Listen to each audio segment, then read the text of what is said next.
Hello, what up guys? Assalamualaikum warahmatullahi wabarakatuh. Apa khabar semua? Saya Syah daripada Batak Fitness dan kepakaran saya adalah membantu mereka yang rasa kurang keyakinan diri dan rasa rendah diri dan rasa tersisih disebabkan berat badan yang berlebihan. Alhamdulillah, sehingga hari ini kami telah membantu lebih daripada 1000 orang untuk menurunkan berat badan mereka sebanyak 2 ke 3 kilo tanpa menggunakan sebarang produk. Dan hari ini saya akan buat sedikit sharing apakah cara yang paling cepat supaya kita boleh dapat turunkan berat badan dengan mudah dan dengan cepat supaya kita tak buang masa. Okay, berapa ramai di kalangan kita yang sebenarnya sangat-sangat stres bila bulan puasa, berat badan semakin meningkat. Waalaikumsalam Puan Sam Suryawati. Okay, berapa ramai di kalangan kita pada bulan puasa ni berat badan dia meningkat, ada yang berat dia tak turun-turun. Sepatutnya pada bulan puasa kenalah. Bolehlah turunkan berat badan. Hai Puan Nick Afnia, Puan Nur Haiti, apa khabar? Dan Waalaikumsalam Puan Haliza Abdullah, selamat malam. Biasanya dalam setiap bulan, setiap kali saya puasa selama sebulan, berat saya wajib akan turun dalam 5 kilo macam tu lah. Wajib 5 ke 6 kilo macam tu lah, depends. Sekarang ni 5 kilo. Beberapa tahun yang lepas berat saya dapat turun dalam 7-8 kilo. So bila kita makin berusia, berat kita lagi susah nak turun lah sebenarnya kan. So that's why kena bertindak sekarang. Okay, begini tau.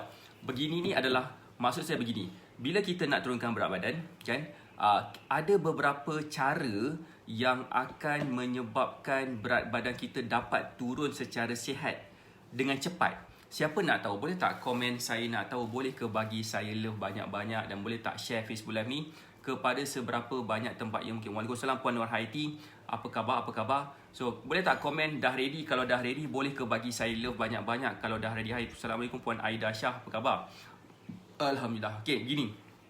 Bila kita nak turunkan berat badan, kita kena faham ada beberapa benda yang kita kena ikut, beberapa benda yang kita kena buat. Antaranya yang pertama sekali adalah kita kena faham dan kita kena realise kita perlu faham setiap makanan yang kita makan mempunyai tenaga dan badan kita mempunyai tenaga yang perlu diguna pakai. Maksud saya begini, kalau katakan kita nak turunkan berat badan tapi kita tak tahu berapakah keperluan tenaga kita, kita tak tahu berapakah banyak tenaga daripada makan yang kita makan tu, itu akan menyebabkan kita susah sikit nak turunkan berat badan. Siapa sini faham maksud saya? Boleh tak komen faham? Okay, terima kasih pada Puan Sam Suryawati sebabkan dah tag. Ramai juga orang saya nampak kat situ. Terima kasih banyak-banyak. Dan jangan lupa untuk share Facebook Live ni juga kepada seberapa banyak tempat yang mungkin. Sebab saya rasa apa yang kita akan share ni akan memberi banyak input yang baik, especially kepada mereka yang sangat-sangat committed nak turunkan berat badan. Okey, terima kasih kepada yang komen. Faham, Puan Haliza Abdullah. Terima kasih kepada Puan Nur Haiti yang tag kawan-kawan dan sebagainya. Okey, cara yang pertama sekali kita kena realise dan kita kena faham, bila kita nak turunkan berat badan, kita kena ada jadual pemakanan yang betul. Baik, dalam bulan puasa, sepatutnya kita punya waktu makan dah ada jadual dah. Kita bersahur pada sekian-sekian waktu, kita berbuka pada sekian-sekian waktu. Dan kita boleh makan dalam satu window yang kita boleh makan selama daripada jam 7 pagi ke 5 petang. So dalam 7 malam sampai ke 5 pagi, katakanlah dalam berapa jam tu? Dalam 5-10 jam macam tu kan. So 10 jam boleh makan, 14 jam tak boleh makan. 10 jam boleh makan tu kita kena tahu apa yang kita boleh makan, benda apa yang tak boleh makan. Apakah yang menyebabkan berat badan kita lagi susah nak turun adalah apabila kita tak tahu apa yang sepatutnya dimakan. Siapa sini faham? Maksud saya boleh ke komen faham, boleh ke bagi saya love banyak-banyak dan jangan lupa untuk share Facebook Live ni juga. Sebab kita kena faham dan kita kena realise, kita kena bantu ramai orang, especially mereka yang nak turunkan berat badan ni. Terima kasih kepada Puan Zahara sebabkan tag. Terima kasih kepada Puan Nur Haiti yang komen ready. Begini, bila kita nak turunkan berat badan, kita tidak kena faham, kita kena pilih makanan yang betul. Kalau kita tak pilih makanan yang betul, insya-Allah kita akan susah nak turunkan berat badan. Kita nak beritahu sekarang ni, kalau boleh, benda yang paling cepat kurus secara sihat pada bulan puasa ini, nombor 1 adalah dengan cara bersahur. Kalau kita tak bersahur, percayalah cakap saya, kita akan lagi susah nak turunkan berat badan. Kadang-kadang bila kita tak bersahur ni, kita akan menyebabkan kita punya tahap metabolisme kita jadi semakin susut. Dan bila kita metabolisme kita semakin susut, apa yang berlaku kepada diri kita? Walaupun kita dah makan sikit kan, chances untuk kita dapat turunkan berat badan tu tipis. Kenapa? Sebabkan metabolisme kita tak power. So that's why kita kena bersahur. Kita kena bersahur, barulah berat badan kita akan lebih senang untuk turun sebabkan kita nak meningkatkan metabolisme kita. Waalaikumsalam, hai Puan Ariski. Waalaikumsalam Puan Marbakti, hai Puan Anangle. Saya tak pernah slim ketika puasa gitu kan. Tak apa, tahun ni Puan Ariski sebelum start puasa dah slim dah. Okey, itu adalah apa yang kita nak beritahu. Yang pertama, hai Puan Si Bujur Sirih, gitu kan nama. Alright, so yang pertama sekali adalah kita jangan skip sahur. Boleh tak komen siapa dekat sini yang selalu skip sahur? Boleh tak bagi saya muka sedih sikit? So that's why. Waalaikumsalam Puan Ida Osman. Waalaikumsalam. Sebab tu pentingnya bersahur ni macam satu sunat yang dituntut bila kita berpuasa kan. So alhamdulillah, itulah yang kita nak share pada yang pertama-tama sekali. Jangan skip puasa. Nombor 1, boleh tak komen dah ready untuk saya share yang kedua. Tapi sebelum tu saya nak share dulu apakah kelebihannya bersahur. Boleh tak komen dah ready nak tahu. Boleh ke bagi saya love banyak-banyak sekiranya dah ready nak tahu kenapa pentingnya bersahur. Terlelap Puan Ida Osman. Good morning Puan Ida Osman. Okay, kenapa pentingnya bersahur? Kenapa? Sebab nombor 1, sahur tu adalah satu macam, kalau katakan kita macam nak travel jauh kan. Kita nak travel jauh daripada satu tempat kepada satu tempat. Dan perjalanan tu, siapa sini orang Sarawak? Boleh tak komen saya orang Sarawak? Saya nak share sikit pengalaman saya kat Sarawak. Boleh tak komen saya orang Sarawak? Boleh ke bagi saya love banyak-banyak? Sebab saya nak bagi tahu sikit macam mana saya punya experience dekat Sarawak yang menyebabkan saya boleh bagi contoh ni. Kenapa penting sangat untuk kita bersahur. Okey. Ada satu highway baru. Highway baru tak barulah, pada waktu tu dia baru juga. Nama dia adalah Coastal Highway macam tu. Saya orang Sarawak, Puan Anangle lah. Puan Anangle orang Sarawak, baru saya ingat kan. Saya pernah travel daripada Bintulu ke Miri ikut jalan Coastal Highway. Tempat tu memang seperti padang jarak, padang terkukur pada waktu tu Puan Anangle Kawasan tu tak ada apa, stesen minyak tak ada. Tak adalah, kalau ada pun distance dia jauh-jauh. Jadi memang kalau sebelum kita nak ikut jalan tu, kita kena isi minyak siap-siap. Kalau tak isi minyak, memang kita akan terkandas kat tengah-tengah jalan. Silap-silap hari bulan mungkin kena rompak. Kat kawasan tu ada juga beberapa kes yang orang pernah kena rompak oleh negara jiran. Jadi apa yang biasanya saya akan buat, sebabkan saya pun ada juga kawan orang Sarawak yang bantu saya. Dia explain, okay Syah, kau kena isi minyak full tank dekat sini. Kalau kau tak isi full tank, kalau minyak kau tak full tank, nescaya mungkin kau akan terkandas kat situ. Dekat situ line telefon pun tak ada.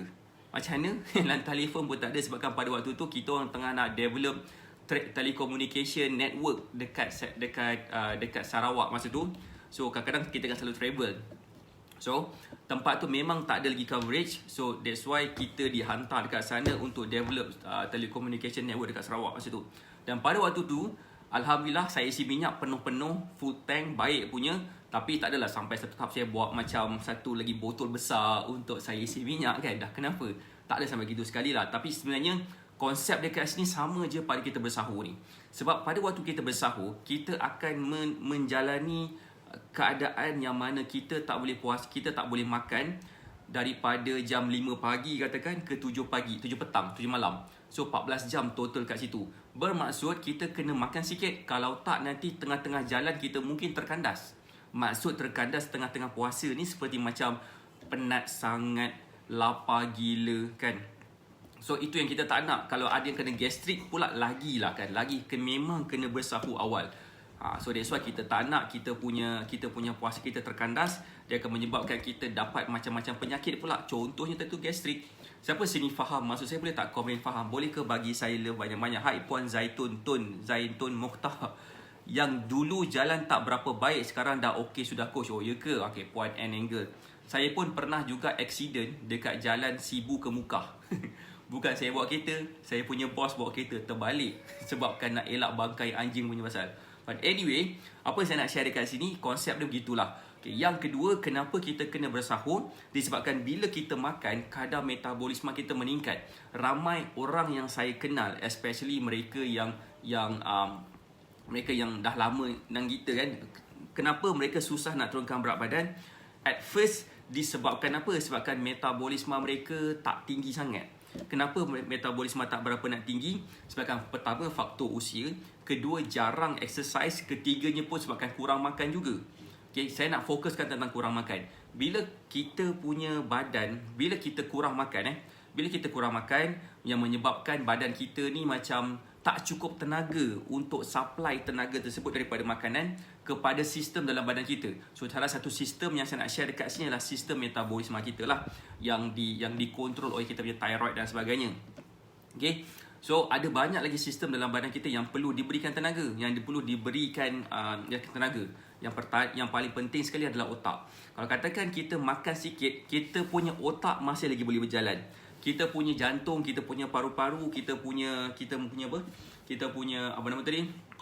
anggota badan yang lain, hati ke buah pinggang ke, mungkin akan berjalan lagi. Okey. Tetapi yang jadi masalah di sekarang ni, ada banyak sistem-sistem yang secondary. Contohnya macam sistem antibody, penting tapi tak sepenting untuk teruskan kehidupan. Semua orang boleh jatuh sakit, semua orang boleh makan ubat untuk jadi lebih sihat, macam tu kan. Jadi kita kena faham, kita kena lebihkan sikit makanan tu supaya makanan kita makan tu boleh supply kepada sistem badan kita yang dinamakan sebagai sistem metabolisme. Yang mana metabolisme ni dia akan bantu untuk convertkan makanan yang kita makan tu kepada tenaga. Siapa sini faham maksud saya? Boleh tak komen faham? Boleh ke bagi saya love banyak-banyak dan share Facebook Live ni kepada seberapa banyak tempat yang mungkin. Sebab saya rasa benda ini memang sangat gila penting. Sangat-sangat gila penting dalam proses kita nak turunkan berat badan secara baik, secara sihat. Sebab kan bila kita buat macam ni, pertama sekali kita akan nampak berat badan kita memang akan turun. Nombor satu.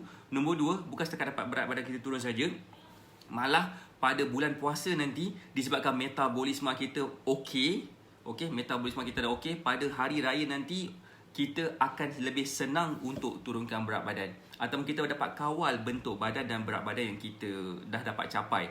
Siapa sini faham boleh ke komen faham, boleh ke bagi saya love banyak-banyak dan juga share Facebook Live ni kepada seberapa banyak tempat yang mungkin. So cara yang pertama adalah jangan lupa untuk bersahur.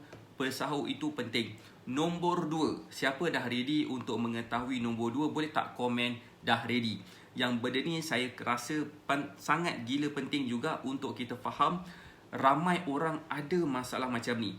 Siapa kat sini nak tahu apakah sebenarnya benda yang kedua yang patut kita faham dekat sini? Cek komen dah ready. Kalau dah ready nak tahu, boleh ke bagi saya love banyak-banyak. Dan jangan lupa untuk share Facebook Live ni kepada seberapa banyak tempat yang mungkin. Kita nak lebih ramai lagi orang akan dapat manfaat daripada sharing yang kita sedang buat bersama-sama sekarang ni. Bahkan kita yakin, kita sangat-sangat yakin bila kita tekan butang share tu dengan niat untuk memberi manfaat kepada ramai orang, insya-Allah banyak benda yang kita akan dapat buat. Boleh faham tu maksud saya?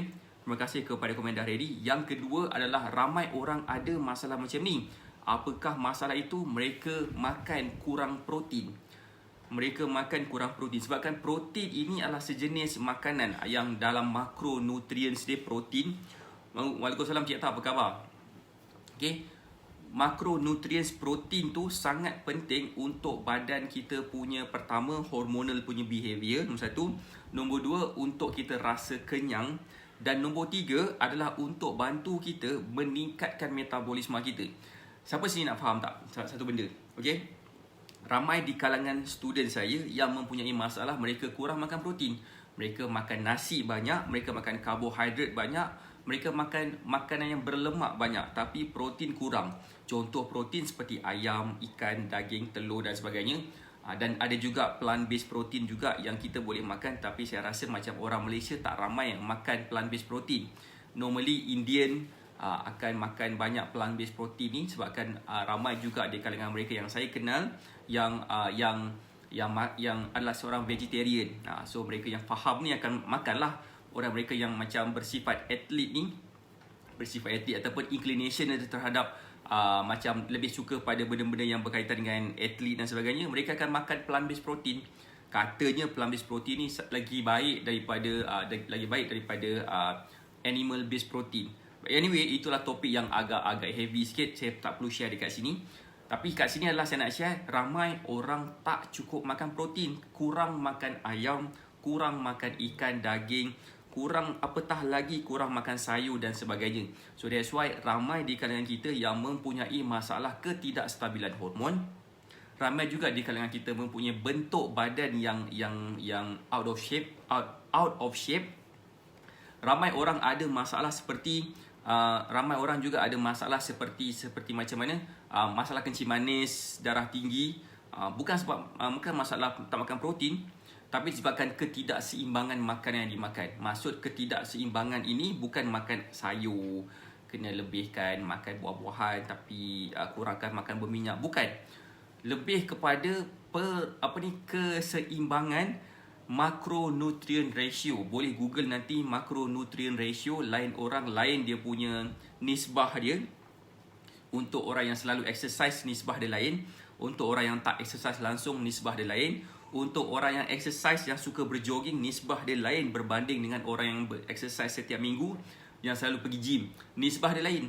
So that's why penting gila untuk kita faham protein itu adalah satu benda yang sangat bagus untuk kita jangan skip makan.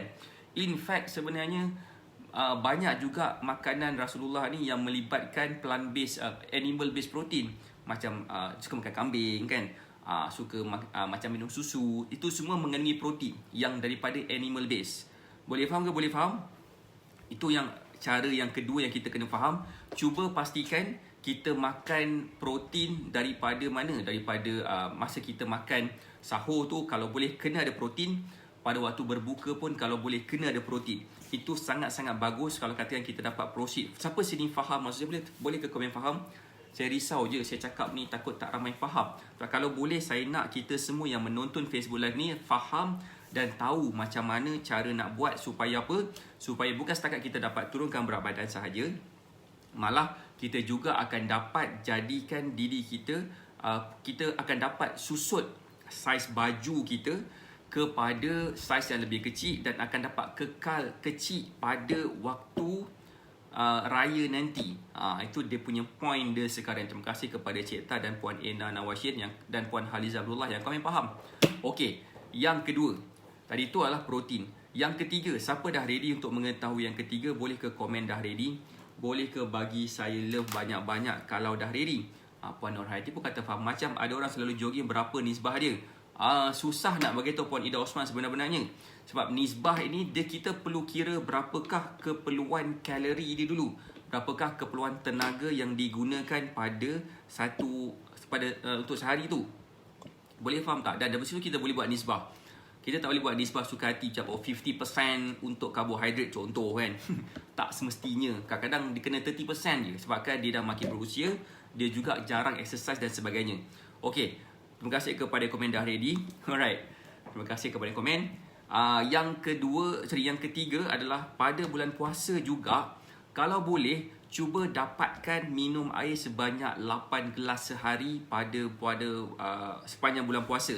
Walaupun sebenarnya kita sedang berpuasa, kita tak boleh minum pada jam 5 pagi sehingga ke 7 malam.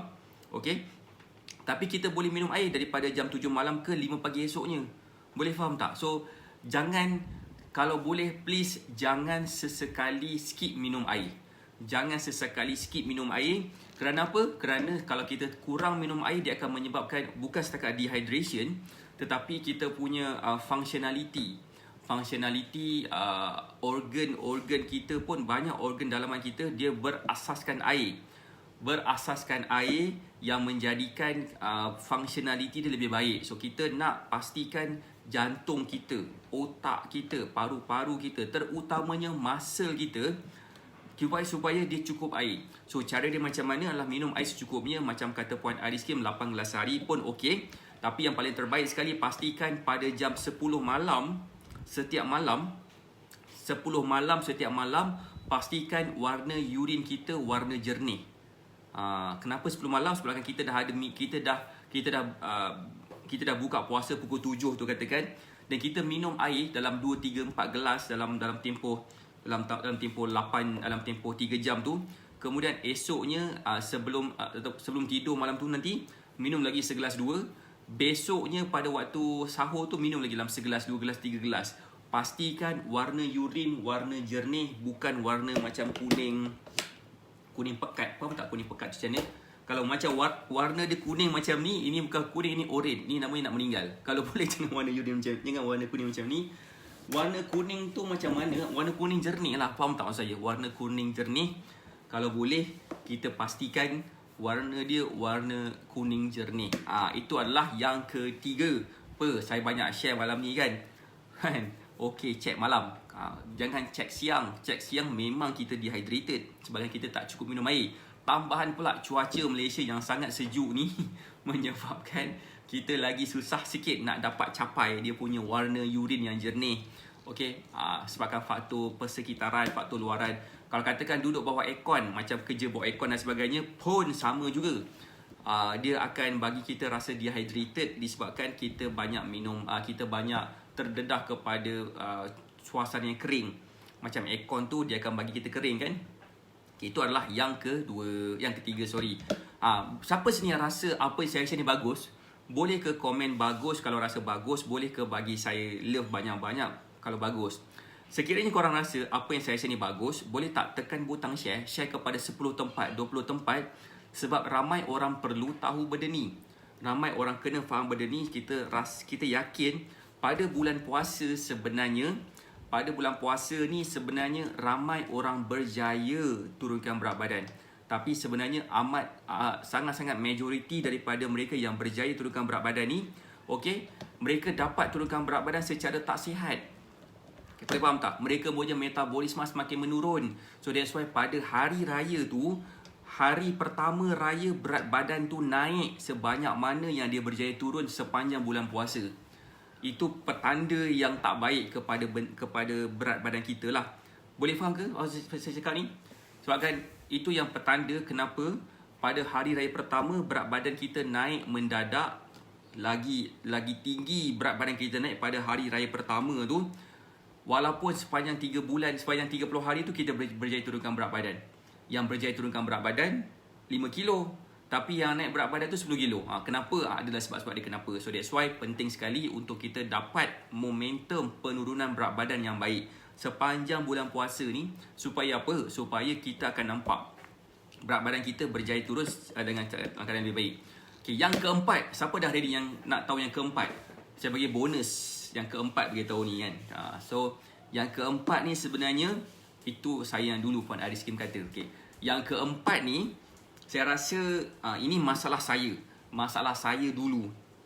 In fact sekarang pun saya rasa masalah saya juga kan. Kita dah follow dah. Pertama, kita tadi tu tak skip sahur. Kita juga dah tak skip sahur. Kita juga dah makan protein yang banyak. Saya dah makan protein banyak sebenarnya. Yang ketiga, saya juga dah minum air secukupnya. Sampai warna urine saya dah kalau boleh macam warna air kowe lah. Warna air kowe lah kan. Saya nak tunjuk sikit beberapa student kita yang sebenarnya dulu ada masalah berat badan sepanjang bulan puasa. Tapi bila dah follow cara kita pada hari raya tu, berat badan dia kekal maintain. Siapa nak tengok orang tu boleh ke komen nak tengok, boleh ke bagi saya love banyak-banyak. Saya nak tunjuk gambar orang tu. Nama dia adalah Kak Sanisah Saini. Okey, Kak Sanisah ni dia follow cara kita pada bulan puasa lagi. Kak Sanisah Saini sini badan dia dulu. Kak Sanisah Saini dulu macam ni badan dia sebelum dia follow cara kita. Tapi lepas dah follow cara kita, berat badan dia turun. Benda ni badan dia macam ni sebelum puasa dalam bulan 3, bulan 2 tahun lepas macam tu. Kemudian lepas dah follow cara kita, dah follow meal plan, follow live kita dan follow Black Magic Mentoring dan sebagainya. Macam ni bentuk badan dia, especially bila dia dah dapat meal plan pada bulan puasa. Dan dia follow betul-betul. Yang paling best sekali adalah bila Puan Sanisah Saini ni follow cara meal plan kita ni, tekanan darah tinggi dia jadi okey, kencing manis dia jadi okey. So that's why ramai orang yang terkejut. Macam, Sanisah Saini dah makin slim, dah makin nampak muda. Macam mana tu? Itu antaranya lah bila kita follow meal plan kita betul-betul. So siapa yang dapat meal plan? Macam nak dara kan. So siapa kat sini, saya nampak ramai yang dah dapat meal plan kat sini kan. Macam Puan Samsuryawati dah dapat meal plan, Puan Nur Hayati dah dapat meal plan, Puan Norazlinda pun dah dapat meal plan. Saya nampak tu peso pula Puan Ida Osman pun pernah dapat meal plan. Puan Haliza Abdullah pun pernah dapat meal plan kalau tak salah saya. Hai Puan Kak Mi pun dah dapat meal plan. So ramai dapat meal plan. Follow betul-betul meal plan tu. Okay. Tekanan Coach Asyik Asyik keras and suara tiada. Ya ke? Tekanan. Okay, so kepada yang dapat meal plan tu, follow meal plan tu betul-betul sepanjang bulan puasa. Kepada yang dah follow kita punya Black Magic Mentoring kita 2 hari lepas, follow dia punya susunan dia tu. Berdasarkan apa yang saya dah tunjuk. Puan Zahara pun dah dapat meal plan. So tahniah. Okay, now yang keempat, dah ready ke nak tahu yang keempat? Boleh ke komen dah ready nak tahu yang keempat? Boleh ke juga share Facebook Live ni? Share Facebook Live ni kepada seberapa banyak tempat yang mungkin. Meal plan sangat-sangat membantu. Tanpa meal plan, siapalah saya sekarang, Puan Samsudiawati? Drama sungguh kan? Siapalah saya sekarang Okay. Okay, saya nak share sikit yang keempat. Yang ni penting. Yang ni memang sangat gila penting. Boleh tak mengaku siapa kat sini yang kaki kopi? Saya kaki kopi. Saya minum kopi sehari tu kalau boleh dalam 2-3 cawan lah. Atau mungkin 4 cawan. Depends. Tengok kopi apa. Kalau kopi dia kopi Davidoff, saya bancuh sendiri, memang terbaik, memang gempak gila. Sebab saya tak adalah cita-cita nak jadi barista, tapi saya rasa macam barista tu satu benda yang best untuk saya minum kopi saya buat sendiri kan. Itu satu. Okay, tanpa coach. Tahunya cakap macam tu Puan Ariskim, sedih saya dengar kan. Tanpa saya tak ada apa. Okay, yang siapa sini suka minum kopi? Saya hantu kopi. Puan Ariskim hantu kopi. Kita high five sikit. Okay, high five sikit. Macam manakah sebenarnya kita nak bagi tahu ni? Macam mana sebenarnya kita nak bagi tahu? Puan Nurhayati pun hantu kopi juga. Samalah, kita high five sikit. Kalau boleh, cuba limitkan pengambilan kopi tu sehari sekali. Sehari sekali. Kalau boleh juga jangan minum waktu sahur. Jangan minum waktu sahur. Kenapa? Siapa nak tahu kenapa jangan minum kopi? Terutamanya Apcel Cafe. Okay tak, Coach KL, tak tahulah. Puan Suria Azari saya pun tak pernah dengar. Tak pernah dengar Apcel Cafe. Sekarang ni dah berjinaan kopi Puan Ida Osman kan. So kepada yang berjinak-jinaan kopi ni kan, ataupun yang hantu kopi ni, jangan minum kopi pada waktu sahur. Memang kalau boleh kita nak cergas pada waktu sahur kan. Pada waktu pagi tu kita nak cergas kalau boleh kan.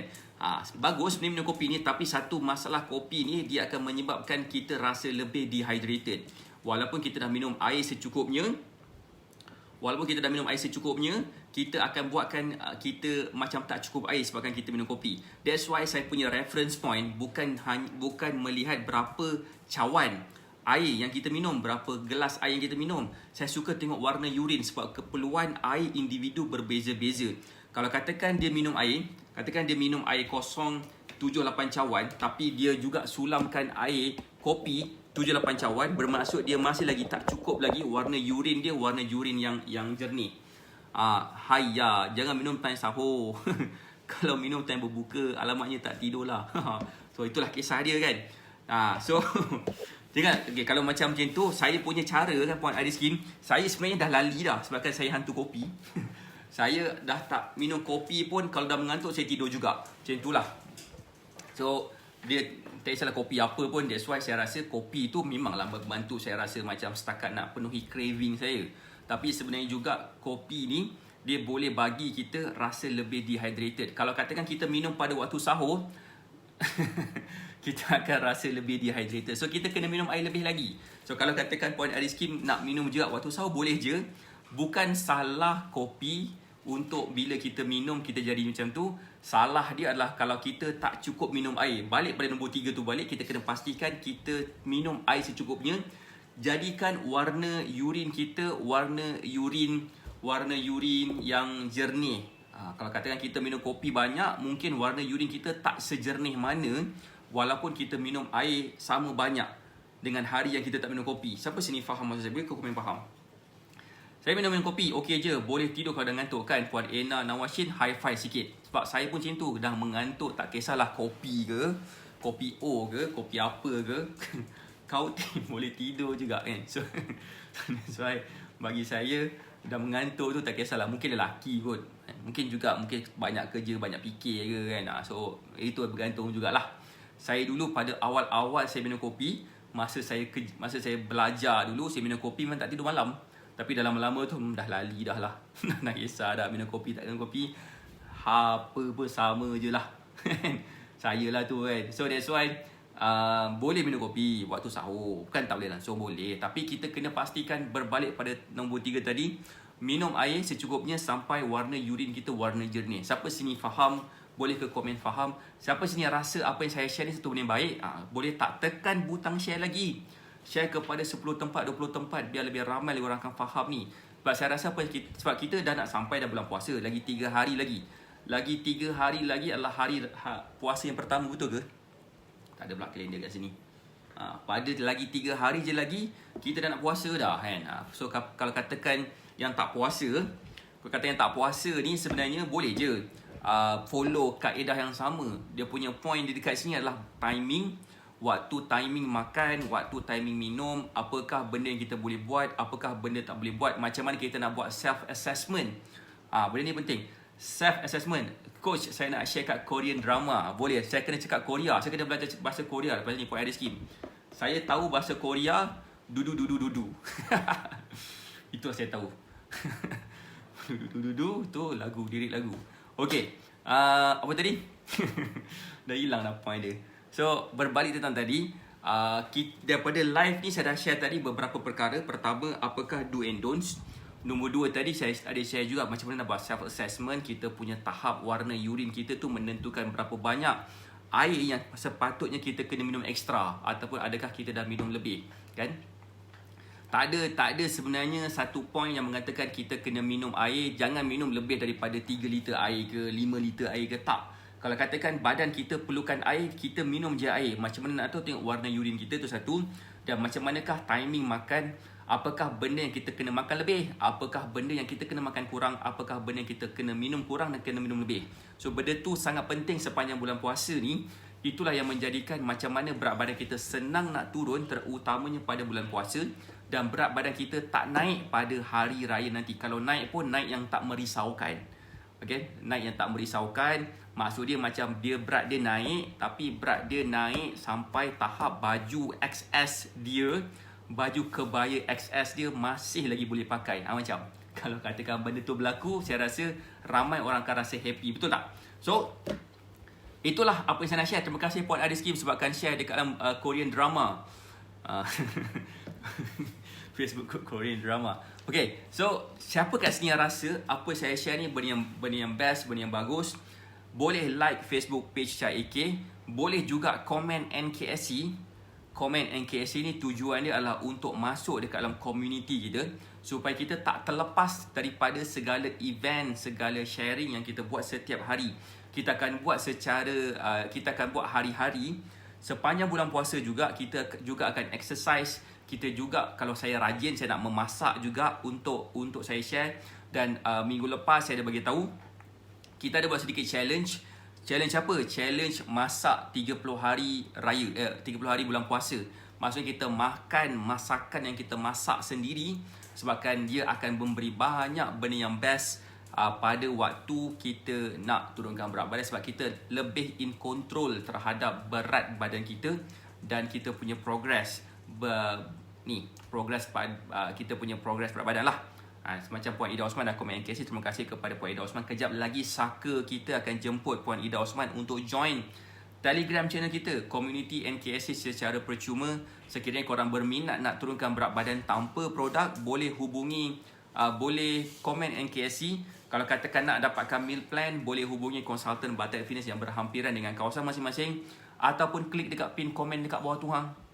Okay, klik kat pin komen kat bawah tu untuk bercakap dengan tim kita macam mana nak dapatkan meal plan, macam manakah caranya untuk kita jadikan diri kita lebih senang untuk turunkan berat badan, macam manakah cara kita. Ramai juga di kalangan student kita yang telah pun berjaya turunkan berat badan tanpa produk dan dah pun puas hati dengan berat badan. Ramai yang dah capai berat badan yang mereka nak capai. Setakat yang saya kenal, Puan Acik Rose, Puan Iris Kim, siapa lagi seorang dia beritahu kat saya dah capai dah berat badan saya dah capai. Alhamdulillah, tahniah.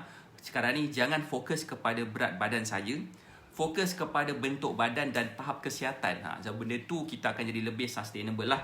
Alright, saya rasa itu je daripada saya. Saya doakan semua sihat dan berjaya. Kita jumpa lagi besok pagi insyaAllah jam 9 pagi. Kita akan buat sharing-sharing lagi. So jangan lupa untuk join Telegram channel kita supaya korang tak terlepas kepada apakah yang kita nak buat. Terima kasih sebabkan share Facebook live ni dan like dan komen dan sebagainya. Saya doakan semua sihat dan berjaya. Assalamualaikum warahmatullahi wabarakatuh. Bye.